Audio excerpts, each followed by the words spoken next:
Greetings, everyone, and welcome. We are so excited to have this discussion with you today. This is not a normal presentation. We're going to be having a discussion, a conversation around the pair of ACEs, adverse childhood experiences and adverse community experiences. You've probably heard this in different ways, but you're going to get a different perspective today. You're going to be able to tie this to policy, what we do every day, and what you can do leaving here today. So I'm so excited to have Dr. Wendy Ellis with us, and she'll tell you all about who she is, as well as Keisha Chandler. So we're going to go right into this discussion. At the end, I will provide you with some questions that you need to answer to get your continuing education credits, being that this is a professional development series for educators. So to start us off, I'm going to invite first Dr. Wendy Ellis to come up and give us an opening statement. Well, thank you for that warm welcome. And it really is my pleasure to be able to talk to you and present to this group, very important group of educators, about the work that we do at George Washington University. So if we can go to my first screen. My name, yes, is Dr. Wendy Ellis, and I am the director for the Center of Community Resilience at the George Washington University here in Washington, D.C. What my work is around is really beginning to look at the root causes of adversity and many of those things that we see that our children are suffering from day to day that they bring into the classroom, but also what their parents are burdened with, and really beginning to think about how do we address the environments that are driving that adversity as opposed to just thinking about how we fix people. So let's go to the very first graphic here to really help you understand how we frame our work. So you heard Johnny talk about the pair of ACEs, and my work really started in understanding the science behind adverse childhood experiences, which some of you might be familiar with, these ACEs that have been identified to have this longitudinal impact on health and well-being.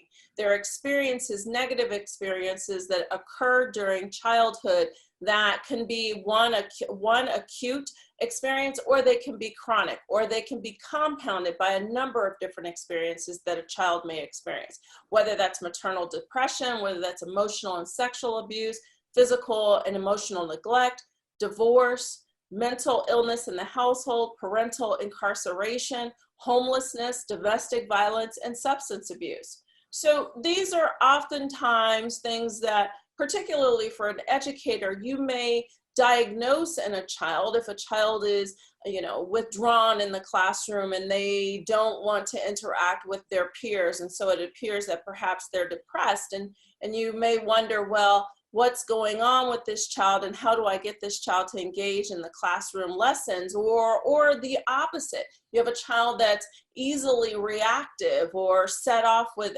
bouts of anger, and those children are also similarly labeled, but perhaps we go directly to a disciplinary approach, or we think about medication. And oftentimes we have seen, particularly for our children of color, that they are sent away from a classroom and told they can't return until they have been medicalized, until there is some sort of prescription that is written to address these issues, without considering perhaps what are the root causes. And so I created this tree to help us to think about what we see, just as when we look at a tree in a park. When we assess the health of that tree, we look at the leaves, we look at the branches, and if the leaves are green and the branches are strong, we say, well, I might let my kid climb up that tree, or I think that tree is safe enough to stay next to my house. It's not going to fall over. But what we don't necessarily readily assess is the health of that soil. What's in the soil that's feeding that outcome? So similar with our children, you may see the effects of adverse childhood experiences expressed in their behaviors or their engagements, but you're not readily asking the question of not only what's happened to this child, but what's happening in real time in their environment. So the effects of the compounded effects of poverty, the effects of racial discrimination, racial trauma, community disruption, and that can be disruptions such as the effects of loss of place due to gentrification that we see in many of our cities, the lack of opportunity and economic mobility for their parents, the lack of social capital within our communities, poor housing quality and affordability. These are root causes. These are adverse community environments. And so hence the pair of ACEs. And it's so important for us, particularly as educators, to begin to think about these behaviors that we see in the classroom, not just from a behavioral health perspective, but also thinking about long-term and big systems change. And so using this simple graphic is how we help our educators, healthcare providers, public health, criminal justice, all sorts of sectors understand what is my contribution to the soil in which our children are planted in and expected to thrive.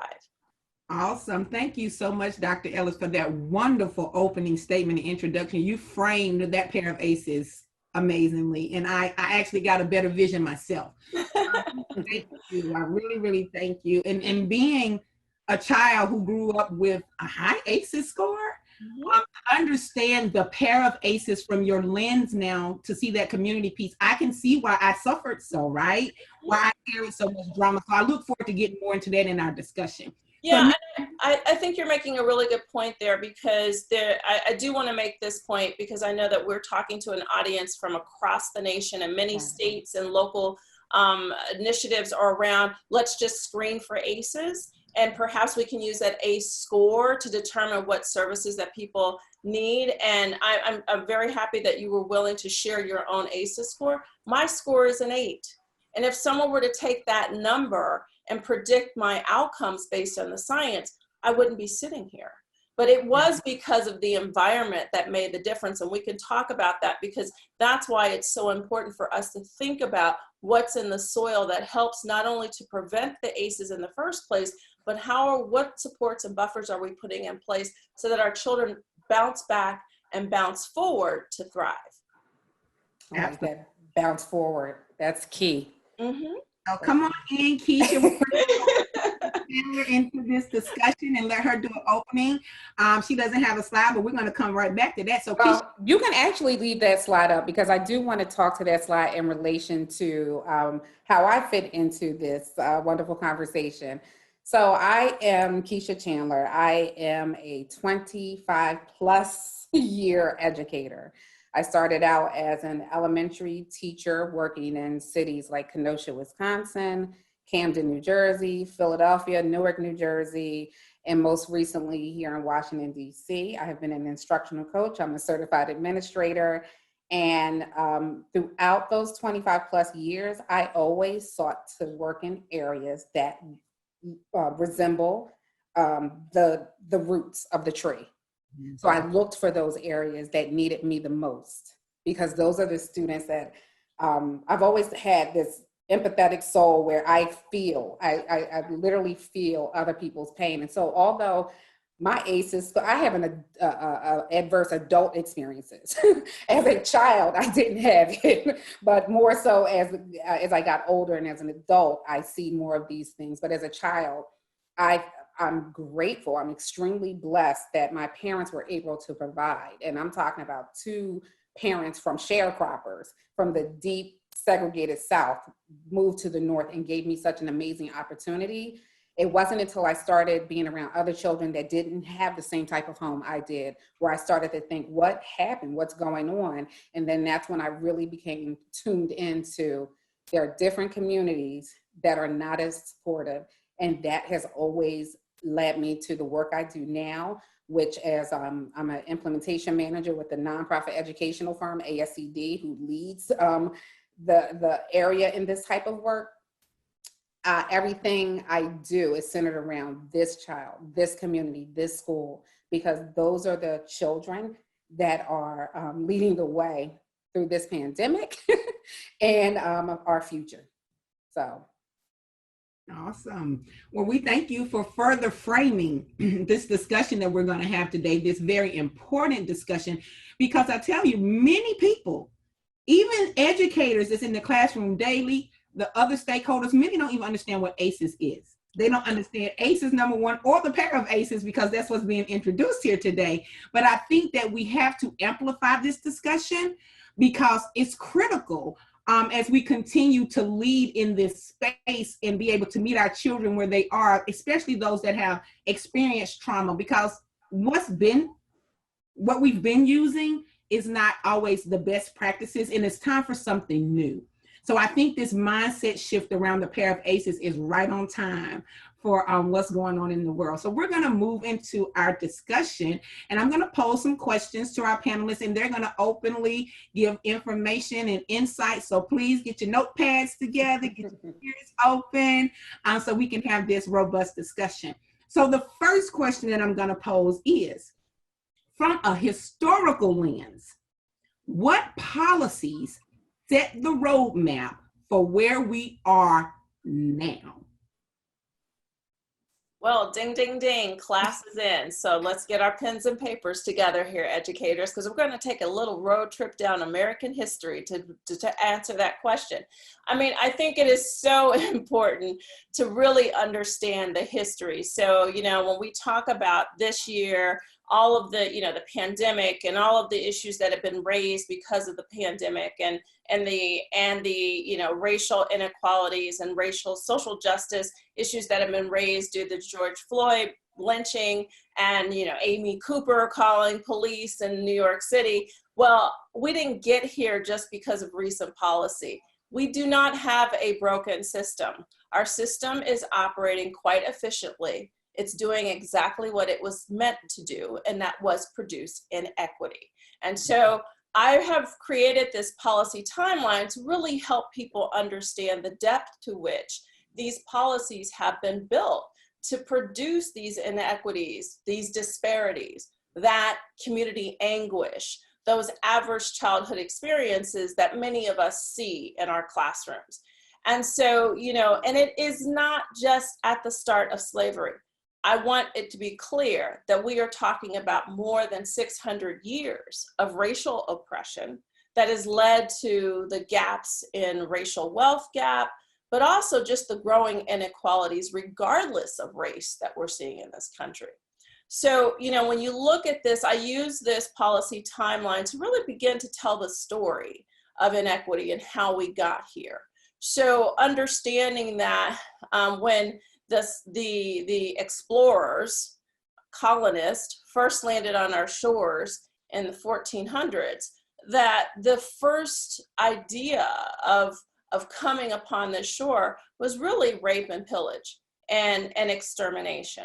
And so the reason why we see the disparities in our Native American populations here is because it was a very efficient policy system that was put in place for extermination, for genocide. And so you see things like the Scalp Act, you see things like the Trail of Tears, where we had Native Americans who were pushed out of the eastern parts of the country, 5,000 miles that, you know, 3,000 miles that many of them had to travel on foot, as well as, you know, the programmed extermination programs where they gave them blankets that were infected with smallpox. That was then coupled with not only the land grab, but then when our country ran out of the amount of free labor of subsidized labor, whether those were indentured servants who were white or otherwise, and it was necessary to drive an even stronger economic engine, that's when we entered into the slavery business. And understanding that even the Articles of Confederation set in place this idea of white supremacy. It codified it by saying, you know, who had power were white male landowners. So right there in the Confederation Articles, there we have the race, the gender, and the class of who would reign supreme in this country. And so as an educator, as anyone who has any advanced degree, anyone who's ever read any research, there's a reason why white has been the index, even in research, is because that is the way that our system has been systematically designed, is that white will reign supreme. Now, if you think that, you know, this is a lot of, that it's provocative, perhaps it is, but it's grounded in truth. And this timeline helps us to understand that from that perspective. So in a constitution that was written that codified the race, the gender, and the class of those who would be supreme, it also reinforced and reinstated that we were in the slavery business. And it also codified that people of color were less than human. So that has informed every policy that has come forward, even those that were supposedly and on the face value looked to have somehow repaired the original sin of slavery, the original sin of genocide. There's always an asterisk. So I know that I'm talking to an audience of educators, but it's important that, you know, from a legal standpoint, you understand that when we sign mortgages, when we sign any contract, we are always told, read the fine print. The fine print and the exceptions in most of our policies are right there in plain sight. I'll cite the 13th, 14th, and 15th Amendments as really great examples of that. So the 13th Amendment, moving into the Reconstruction era, that was the abolishment of slavery. And everyone talks about, you know, we have even legislators who say, well, you know, slavery, we abolished that more than 200 years ago. So why should we still have to pay for that today? Well, when you look at the 13th Amendment, yes, there was the abolishment, except as punishment for a crime. Except for punishment of a crime. So you can trace that exception to the establishment of the mass incarceration that we have today, because it also set in place what has become this prison complex, this private prison complex in our country. And if you don't believe me, let's go down to Louisiana and look at Angola. Angola was a plantation. And as soon as the 13th Amendment was signed and slaves were freed, what happened was that there was a roundup of all freed Black men charged with petty crimes and brought right back to, it wasn't named the plantation, it was renamed the Angola Penitentiary. And it has been operating ever since. So many could argue that the Angola Penitentiary is actually this country's longest standing, still operating plantation in history. So it's that kind of understanding of how policy on its face may look to benefit some, but it's never been meant to benefit people of color. The 14th and 15th Amendment, you know, the protection, equal protection under the law, what came right after that were Jim Crow laws, Black codes, and then Plessy versus Ferguson, which established, the Supreme Court reaffirmed Plessy versus Ferguson, which established separate but equal. And we can argue that that actually set the precedent for what we see today in our public schools. Because despite the Brown versus Board of Education ruling, because of redlining that occurred in New Deal and the New Deal policies, which was what the federal government got into the mortgage business and said, yes, we will back and guarantee mortgages. Exceptions, there's always an asterisk, as long as the homes that are being purchased are in white-only neighborhoods. And that has its roots back to Plessy versus Ferguson, because Plessy versus Ferguson actually created the ability for the establishment of sundown towns, the establishment of white-only neighborhoods. And so the federal government said, we will observe these state and local regulations. And so as long as the homes are only being purchased in white-only neighborhoods, then we will back those mortgages. So even despite a Brown versus Board of Education ruling that on its face would acknowledge that we did not have separate and equal education facilities, we indeed had separate and unequal, that we will integrate schools, but we will fund those schools based on the local property tax values. So right there in plain sight, we were never going to make any sort of advance to having equally funded and equally resourced schools if we still had the funding formulas that were based upon these segregationist rules. And so that's been the cycle of how we have perpetuated inequity codified it in policy. And so today, when we see the differences in mass incarceration rates, understanding that that also was very much deliberately set in place based upon the Kerner Commission report of 1968 that followed the Civil Rights era. Again, another period where on its face, we look to have opened up the gateways and knocked down barriers to equality. But running right behind that, what did our government do? What did President Lyndon Johnson do?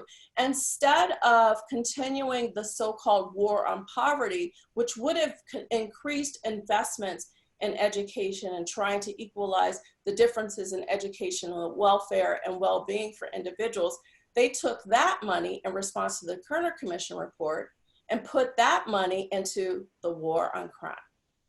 And where are we today?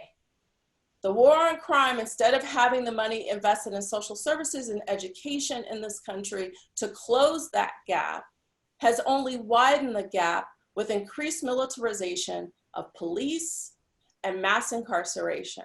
And so you can see that where we are today with inequality, the experience of the pair of ACEs in our classrooms, and the disproportionate impact of COVID-19 on our communities of color. It's because the system is working very efficiently as it was designed to perpetrate inequity. So that's where we are today. Wow, that was so powerful, and I appreciate you setting that up. I'm excited for Keisha to come in and bring historical perspective from education policy, because so often educators, and I was in the classroom for 17 years, and I took policy classes, but you don't get it like I'm getting it even here today. So I'm so excited for the educators that are listening in to get this foundational framework and lens, because it seems to me that history is repeating itself with what we're living right now. So Keisha, I'm gonna throw it to you to bring that educational perspective. Absolutely. Before you move the slides though, I wanna pull out from this slide that we're on, we're gonna focus on the colonial era, the Plessy versus Ferguson. We'll touch on the Brown versus Board of Education and move forward. But everything you said, Wendy, speaks directly to what happened in education, right? And who education was even designed for in America. So Dr. Craig, if you could go to, yes. So how did we get here? The very first school that was established in Boston, which actually is still standing today, of course, with modifications, that's a public school, was designed for white male landowners. That very first school, which was built after 16 years after the first slave ship arrived in America. Prior to that, even when you look at children's literacy, children's literature, and look back into the Greek and Roman Empire and how literature was designed for children, any reference to people of color or Black people in specifically, they were referred to as having smaller brains or compared to animals. So these students who went to school in 1635, they had those books to frame their thinking around, right? So 16 years after the first slave ship, of course, you're going to think of Black people as less than, because that's the text that was in front of you.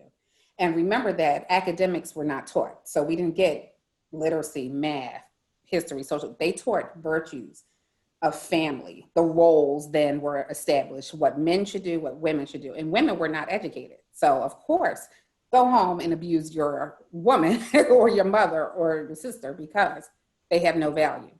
And of course, religion, and then the sense of community, and community for them were the white male landowners. And so these white New England men were educated. You can move on, I'm sorry. Now we go into the 18th century. So now we went from colonies, the 13 colonies, to the United States of America. And the Constitution and Bill of Rights were formed. However, there's not one mention of education in either document. But yet they tell us all men were created equal. And we know that's not the case because all men weren't even receiving education at the time. You can advance the screen, please. So what happened? The federal government and the states started to kind of bicker when they realized, wait a minute, we still have the North versus the South when it comes to education, right? So beginning with Horace Mann in Massachusetts, he started to implement reforms looking at free, non-religious education systems. So here's where we see the shaping of public schools. And then in the late 1860s, the federal government decided to come in under Andrew Johnson and say, hey, let's start to look at what's happening in these various states. And that's when they started allowing schools, particularly in the South, to establish these, with land grants, schools and education for Black students. And so the picture you see there is Tuskegee University, which is very important to me, one, because my child attends there, and two, that's the largest mass of land that was purchased under Booker T. Washington to be the first president, and John Adams, July 4th, 1861. Don't kill me, Olivia, my daughter, but July 4th. And so that's where we see the establishment of schools that were given by the federal government under Plessy versus Ferguson. Because, hey, you can educate, but do it separately. We can move on. In the 20th century, here we go. So this is the question where everyone says, things are going to get better. Brown versus Board of Education, we're all together now. What happened when those schools then said, hey, we have to desegregate? What happened to those teachers that were teaching in these white-only schools where Black students were going to come in, and vice versa? What happened to those schools? And so my mother, who was educated around this time and went to a segregated school system, would tell you what she received was amazing education, because they were from Black teachers from her community that loved and cared for them, that cooked for them, that would sew for them. And they didn't have much, but what they had, they cared for so much. They cleaned it was a sense of community. And then as desegregation happened and students were starting to leave their all Black schools to go to the white schools for what they thought would be a better education, she saw a difference in the segregated South with even then how her buildings started to look, how the children started to care. So there's a huge debate. Were we better after Brown versus Board of Education versus Plessy versus Ferguson? I wish I could go back in time, because I kind of would want to experience our community, our village, but this is where we're going to get to. So after our conversation today, Wendy, we are going to bring it home. We're going to bring this feeling back. All right, and now, where are we now? So Brown versus Board of Education, they started establishing some racial laws against the racial segregation of public schools. They said it was unconstitutional. And even if the segregated schools are otherwise equal in quality, now everyone is open to go where they want to go. Can we advance to what happened? So now we had Lyndon B. Johnson sign the Civil Rights Act. This was a direct reflection in the federal government. Although they're about to fight the war on crimes, we have to give a little bit to education. So we're going to create this Department of Education. Can you move forward? Oh, I missed the screen. So yes, Department of Education was established then. And so what happened was the ESEA, the Elementary and Secondary Education Act, was developed. And this 1965 development is still what's in place today. And what happens in education, where we had No Child Left Behind and ESSA and all that stuff, it's all built off of this one act. So not much has changed based off this one act. The titles still remain. They've added a few titles, but remember, it was built on an act that we still have to get renewed every 20 years. And so while they renewed that act, this is rarely touched to a place that would create equality for us.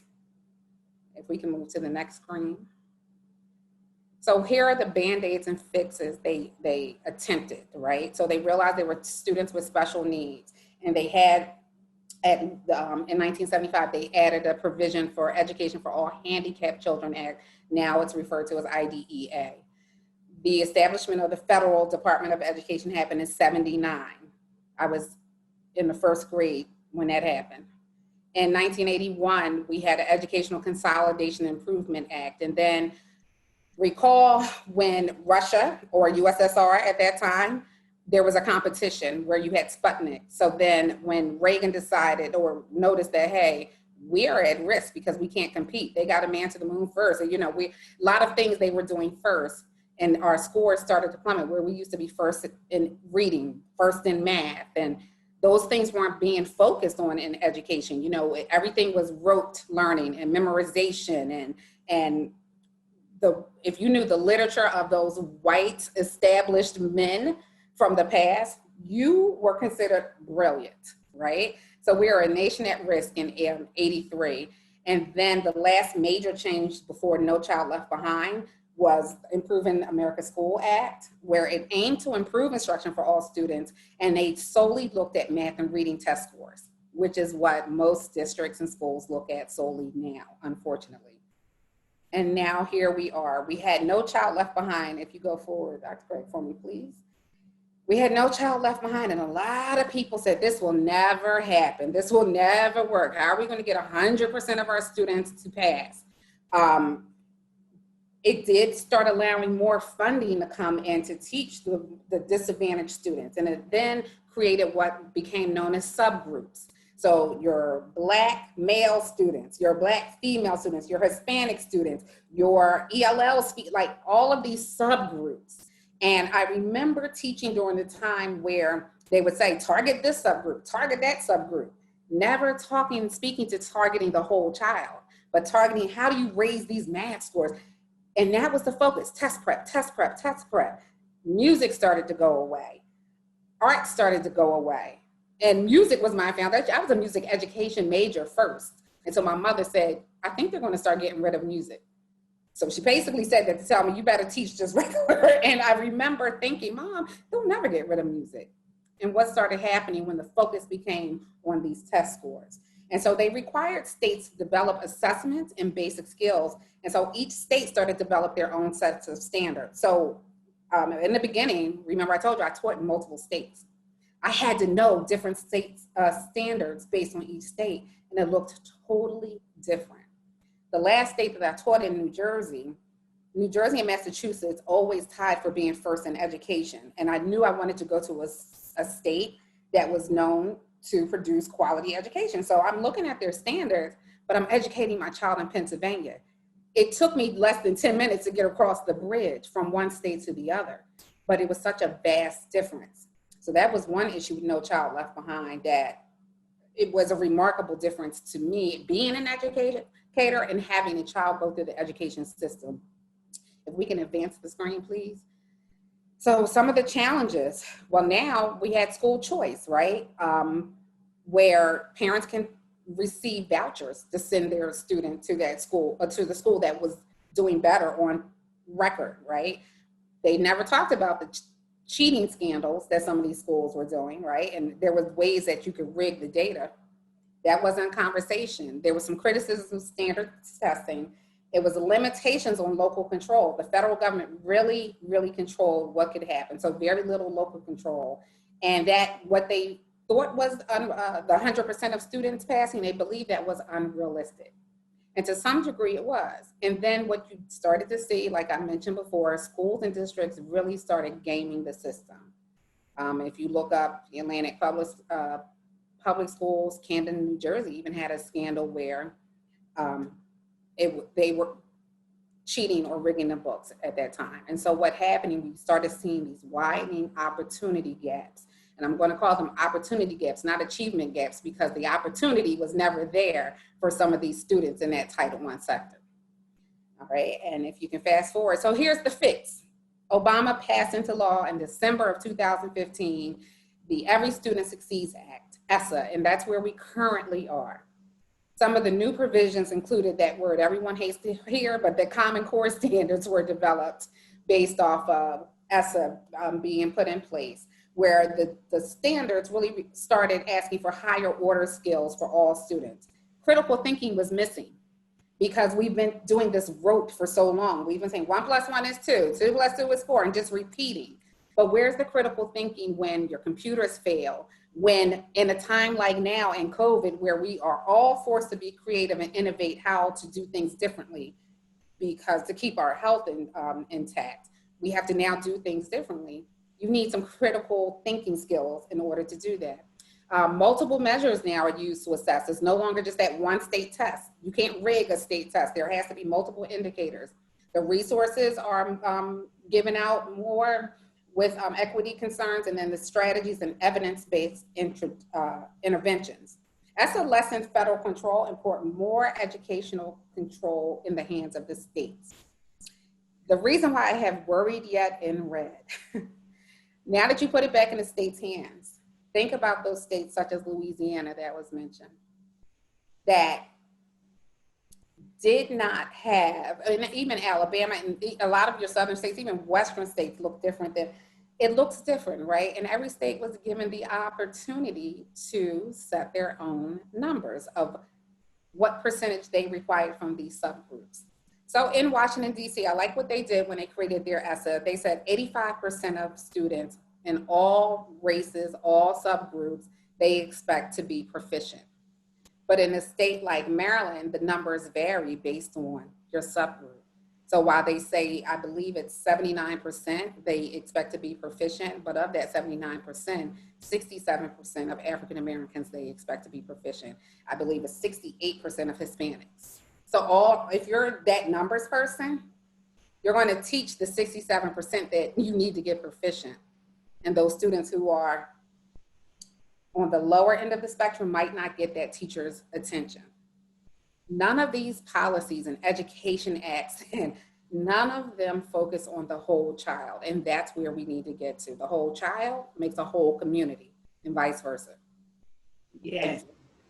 Awesome. I love how you close that out. The whole child, the whole community. And as educators and community activists, Wendy, and leading this work, we know that, right? Mm-hmm. We see it from so many different lenses. So I want to move us forward, and I really appreciate you all for this contextual framework of history. I think it's so very important because so many people don't have it. So now we are moving along, and we were already in the struggle. Then boom, 2020, March 2020. The gaps have become oceans. How do the pair of aces show up now? Yeah. Like, how do we take this knowledge and look through that lens? How is it showing up now?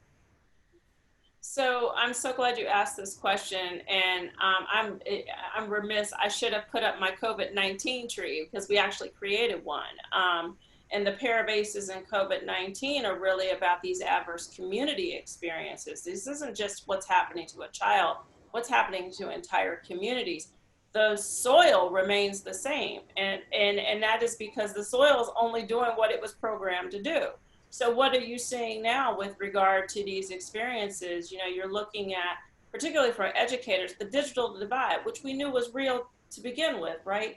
Has only become exacerbated for our children, but also for our families, because it's not just figuring out how you can teach a child if you don't have high-speed internet access, but it's also if I'm in a service worker position or I'm in a job where working remotely is not an option. It's not about me being able to access technology. It's about my job skills being rooted in an analog world that isn't translatable to a digital realm. So that means that I'm making, if I'm employed, I am making some really tough choices about my levels of exposure to this very, highly contagious virus. So there's health implications there, but there's also stress implications with that. And if you're going back and forth and exposing yourself and you're worried about, what you're bringing home to your family, at the same time, your kids are supposedly learning, but there's no sort of, there's no sort of oversight for that. How are we not widening the gap as far as the learning gap is concerned for our kids?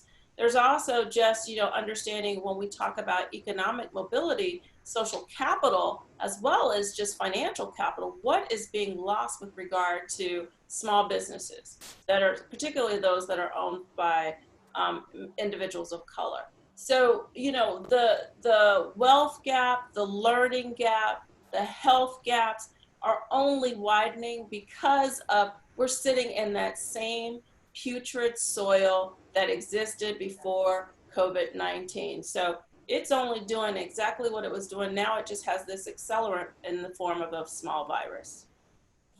Putrid Awesome. soil, putrid, right. Going back to the digital divide and how it impacts schools. So of course now the shift has been primarily to remote learning, teaching over the computer. And I have talked to people in all different sectors. You have corporations saying, but we've given out hotspots. We've given money for technology. That money is stopping somewhere. Those devices are not funneling down. Or if they do funnel down, have you provided the technical help, support, the customer service to help the parents get it up and running? I connected with one of my parents of a family I used to teach here in DC, who, and you know, DC is technology rich. The internet's supposed to be the strongest ever. And they were without internet connection in her building, her apartment building, for 4 weeks. And this was during the beginning of the pandemic. And she says she believes it's because everyone is at home. This same family, when you go back to the soil and how deep it is, she had to stop working because they stopped transportation. The metro cut off lines because of the COVID-19, and so she could no longer get to work. So the impact is so good that I don't know how long it will take to measure how big this impact and how long we'll stay here, but there has to be hope.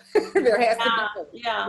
And I think, you know, and so we could go on and on about the problems, but these problems pre-existed COVID-19. And so, Absolutely. you know, what is such a key part of my work is, you know, the reason why we use the timeline is so people can understand, look, we need to be very vigilant, very targeted and intentional with regard to understanding the policy aspect of this that drives so many of the outcomes. But at the same time, no one sector is going to solve this issue alone. Now, when you talked about ESEA, it was really, you know, I get a chuckle. It's one of those, I hear my grandmother's voice in my head saying, bless their heart. Because, you know, we write these policies and, you know, lawmakers like to think that with just the swipe of a pen, oh, we have solved this issue. And that's when, you know, my grandmother would say, bless their heart.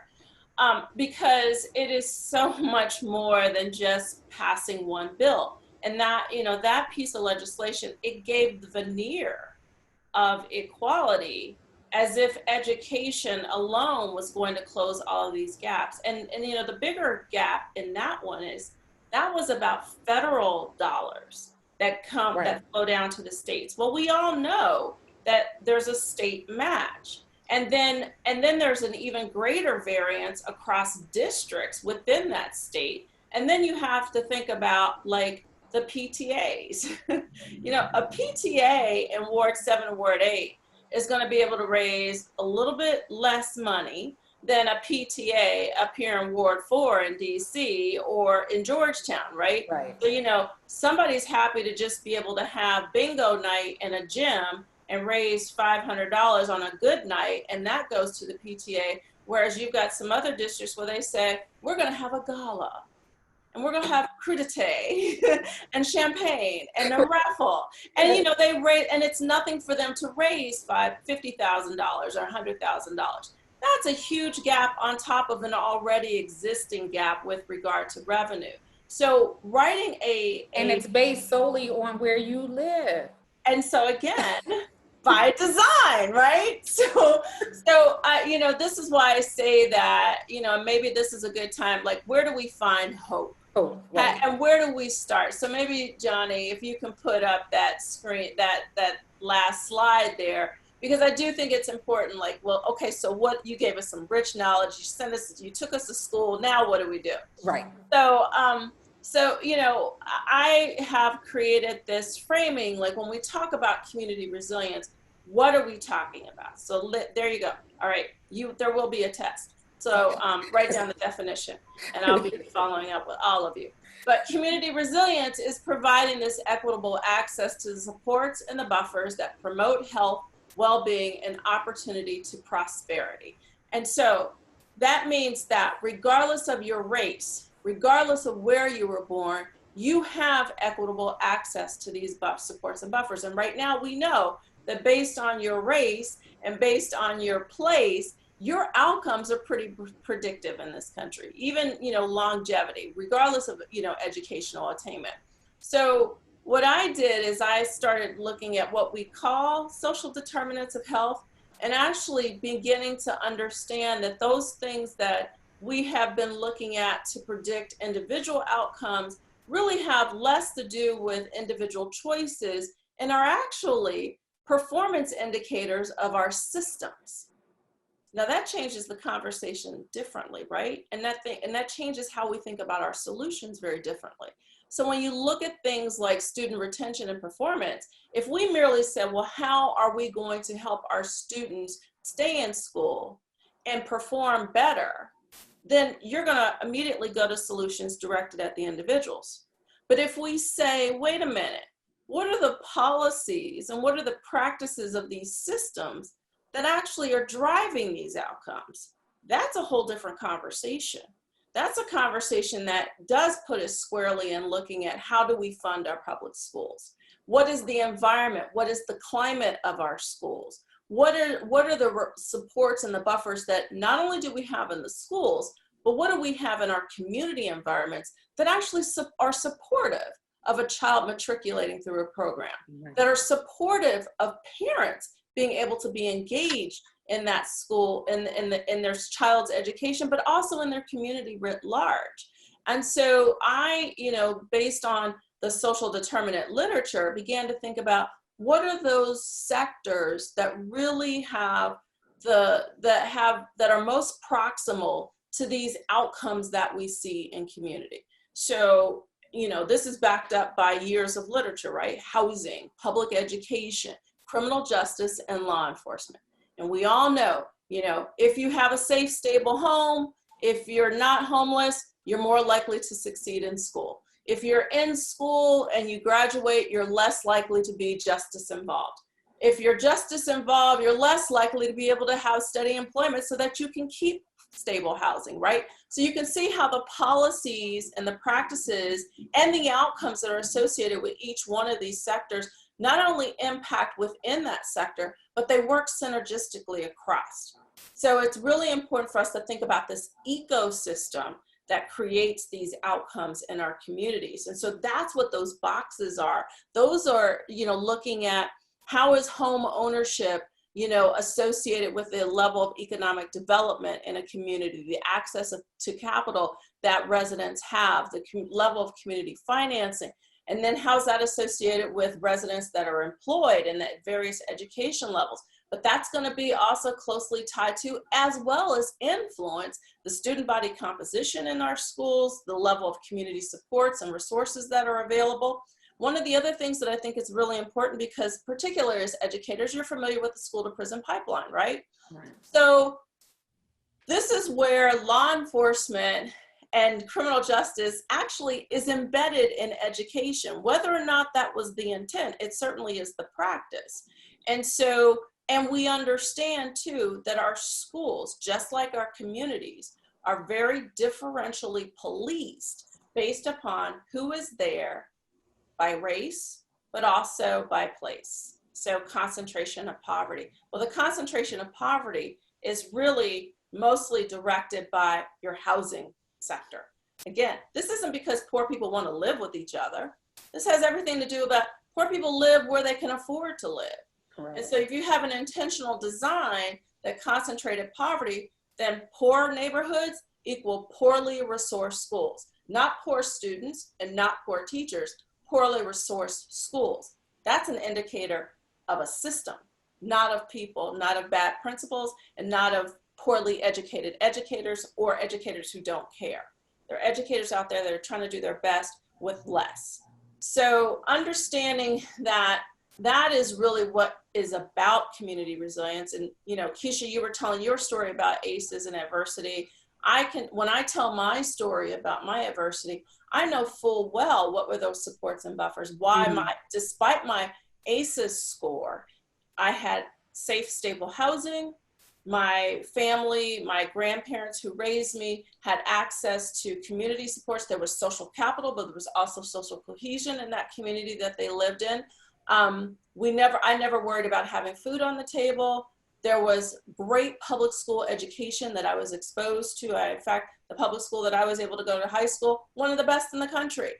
It's a public school. So we know that public schools can do this.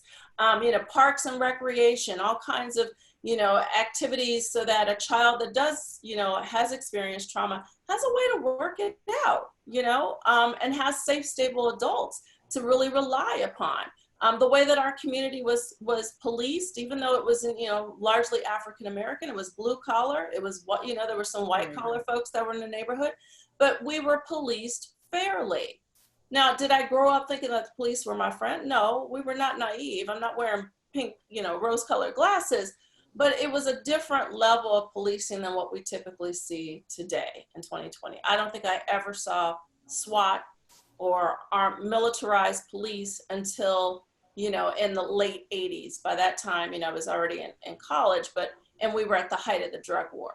But that was a time when I also began to see men disappearing. We talk about the disappeared in Latin American countries. We had the disappearance. We have it here, where men, even, men of my generation just disappeared. And they disappeared into the criminal justice system and never to return, or when they did return, all hope was lost.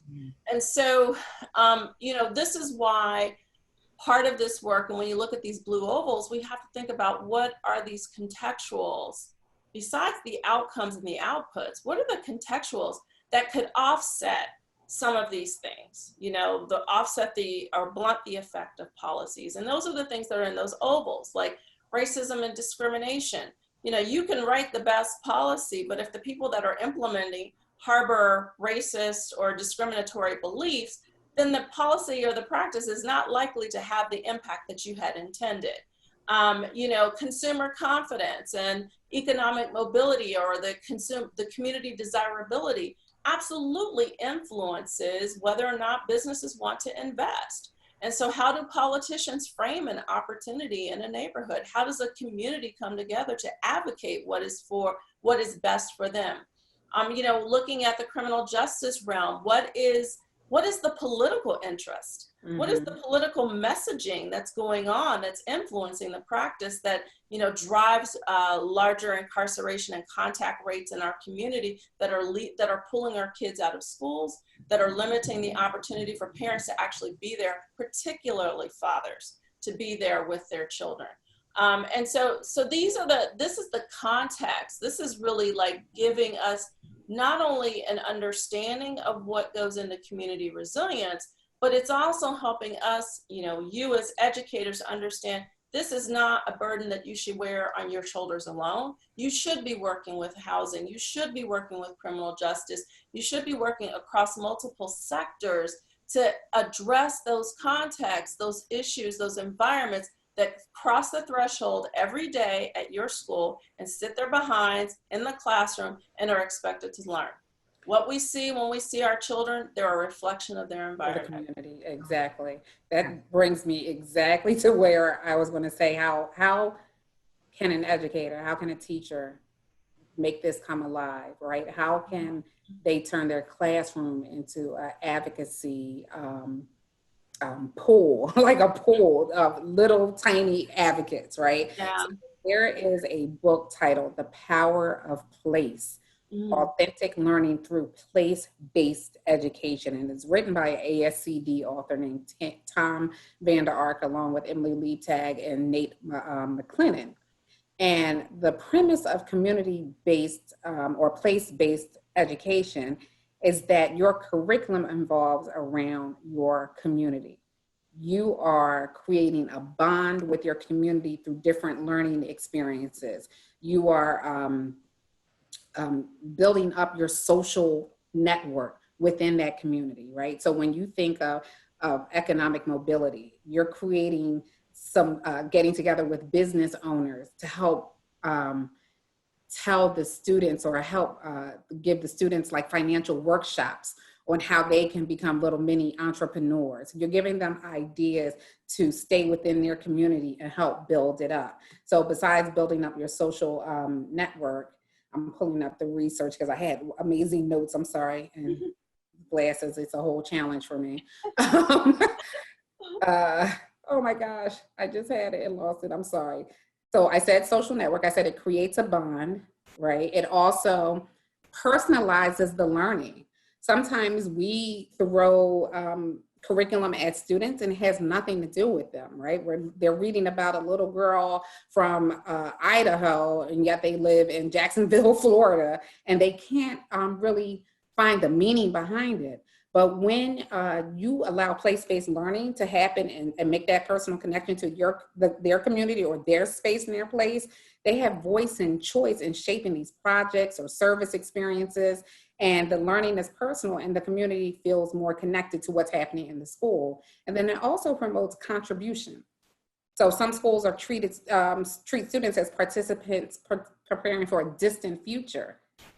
We can't afford for their distant future. We have to have them take part now, right? They have to shape what's happening now. So place-based learning helps young people identify opportunities, make community contributions in the present. These young kids use technology much better than we do. So why not have them launch a campaign, start businesses? They're empowered with a sense of agency, and when it's supported over time, I think we'll get to that stronger community. But we can create our own little communities within the classroom, but stop sending them outside to the outside community. Bring the outside community into your classroom, right? Have all these stakeholders, not just the parent community, the parent in the community, but like bring them from the police, right? In a positive sense.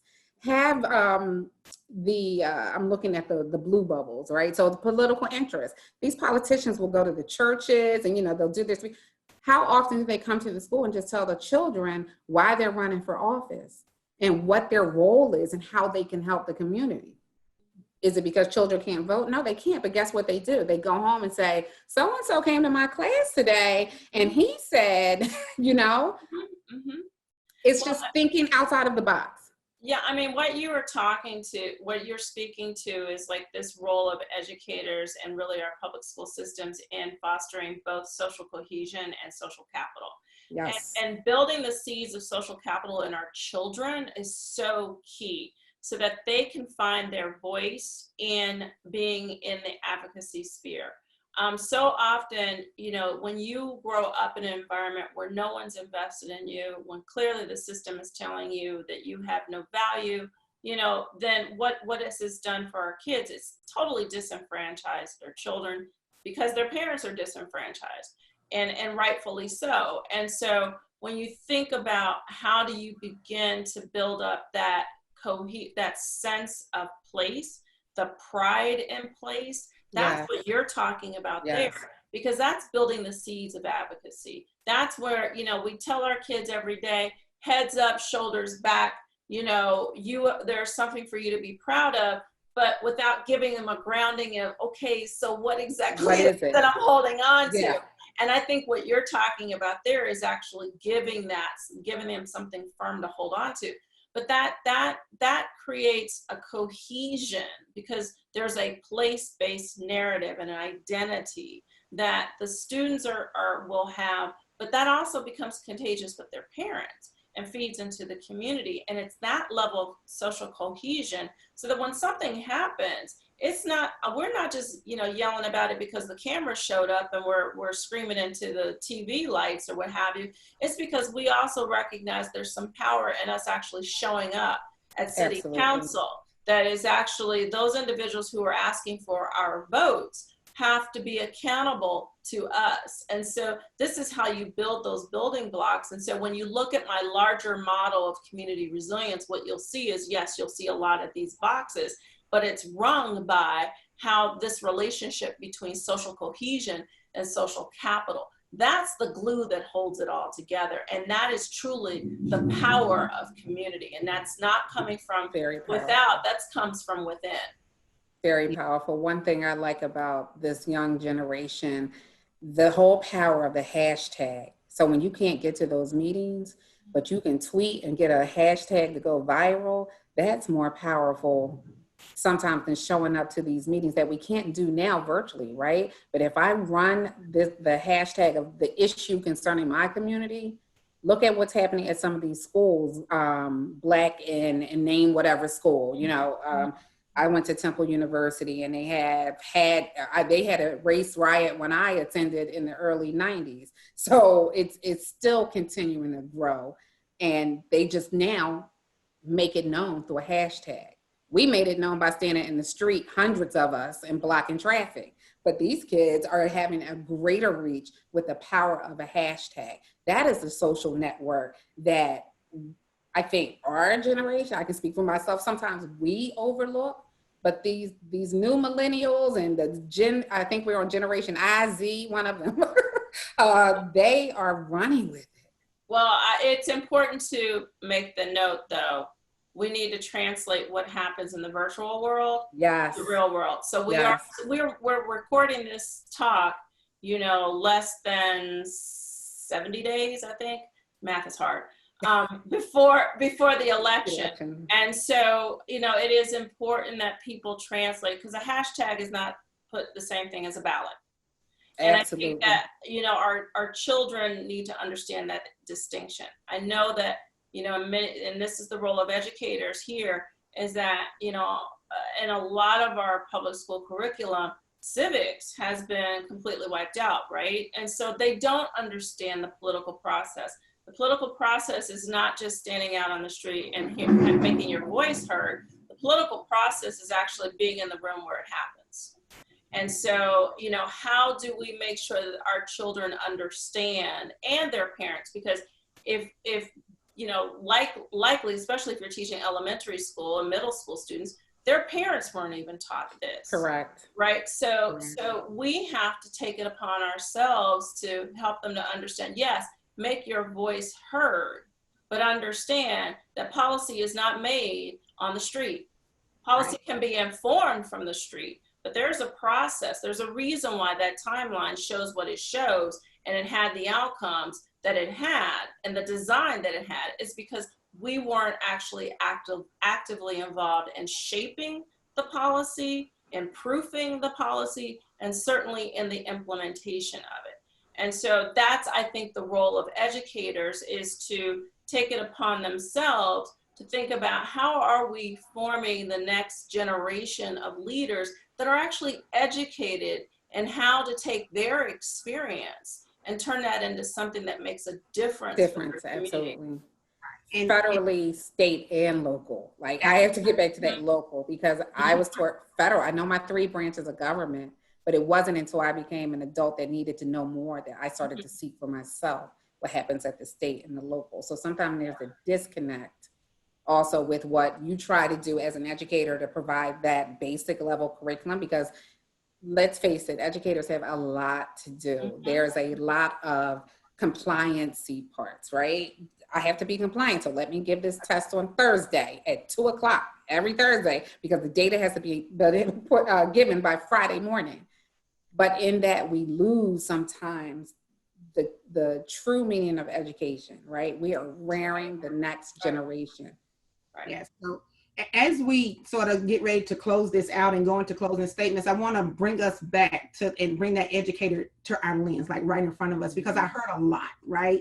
And one thing that I want to lift up is that all of these blue circles, I think they totally correlate to what we call wraparound services. As an educator today, we have to be very abreast of the parent basis, number one, but we also got to understand what services are available in our community. And if they are not there, we got to learn how to advocate to get them there.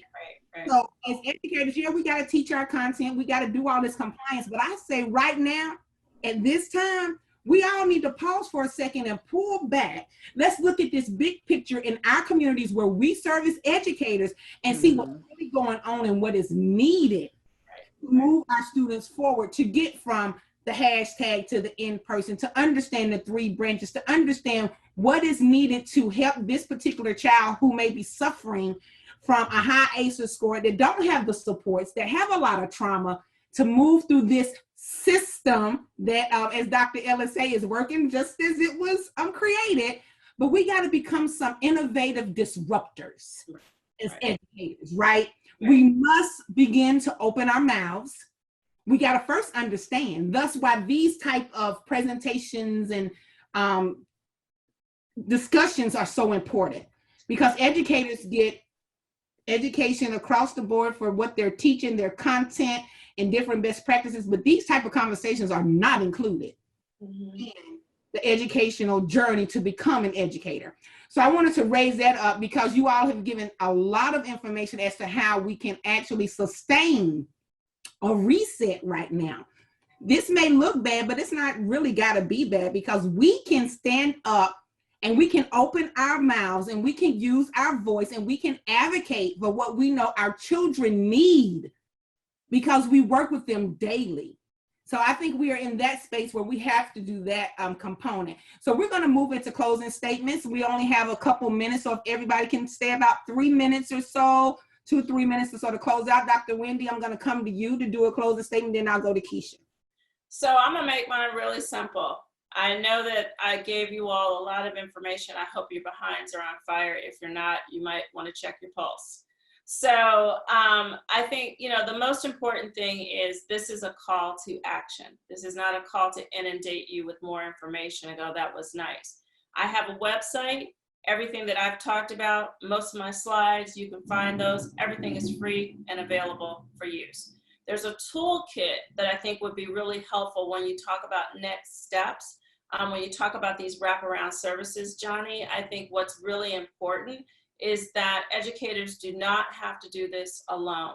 There are, you know, oftentimes we work from a deficit mindset because that's exactly how the system has presented everything to us, that there's a finite number of resources and there's a resource scarcity there. But what we have done is created these tools to help educators or anybody in a sector think about what's the problem that we're trying to solve and where can I find my solution. So oftentimes those solutions reside in other sectors. So reach out to those partners. If you want to reach out to me directly, we have a national network across 9 states plus the District of Columbia. Odds are many of your members who are watching this right now are probably in approximate distance to some of our existing networks, and they would be welcome to come and join so they can meet up with these partners to help increase, you know, their access to supports and buffers, but also be a support in the advocacy realm. So that is my, you know, I didn't flap my lips here just to, you know, hear myself talk. I really want to see each and every one of you succeed, because that means that our children will succeed. And, you know, if there's anything that I can do, I know that we have resources that are free, available. We've got videos, we've got all kinds of tools and resources to help you get started. Because at the end of the day, what we all need to do, regardless of our sector, is to heal the trauma, stop the trauma, foster equity, and that's how we'll get to resilient communities. Yes, and that's the goal, resilient community. So Keisha's power knocked her out. So she got knocked out of the room. Not sure she'll make it back. I know, right? The storm, she says a storm. Yeah, so, there is. I don't know if she'll make it back in to do a closing statement, but I do want to go ahead and move us forward to close us out. So Dr. Wendy, I think you said it. Like, really, you wasn't here just to talk. You have resources, people can connect with you, but we got to become resilient communities, and we have to understand these pair of ACEs. We have to understand trauma. We have to understand how it shows up. We have to understand how it manifests, right? And we have to understand what resources in our communities are available to help move the students along, the communities along. So because you're educators and you're watching us, you can get your credits, you can get CEUs, but you will have to answer these 2 questions. Question 1 is list 3 ways in which you can connect the community and the school today. We're not talking about the past. We're not talking about even a month from now. What can you do today in this virtual environment through the pair of ACEs lens? So take this information, look through that lens, and really see what it is you can do today. So answer that question. And question number 2, explain how policy, past and present policies, yield current trauma in education, and explain how your voice is needed to make a difference. Your voice. So understanding that policy piece that Dr. Ellis talked about and that Keisha talked about, and our past and what framed us and got us to where we are today. Understanding where we are, but then identifying what it is you can do with your voice in your community to help build that resilience across the board for students, teachers, parents, community members, all stakeholders. So that is it for us today. We're so excited that you all joined us. Please answer your questions and get your credit. I would like to say thank you, Dr. Ellis. Thank you to Keisha. Thank you to the CBC, ALC, AFT, and the Delta Research and Educational Foundation, which is where I am employed as a DTEC TAG National Project Director. So we look forward to having further conversation with you. Connect with us on social media. Let's continue this conversation and let's move our children forward. Forward, forward. Thank you. Thank you.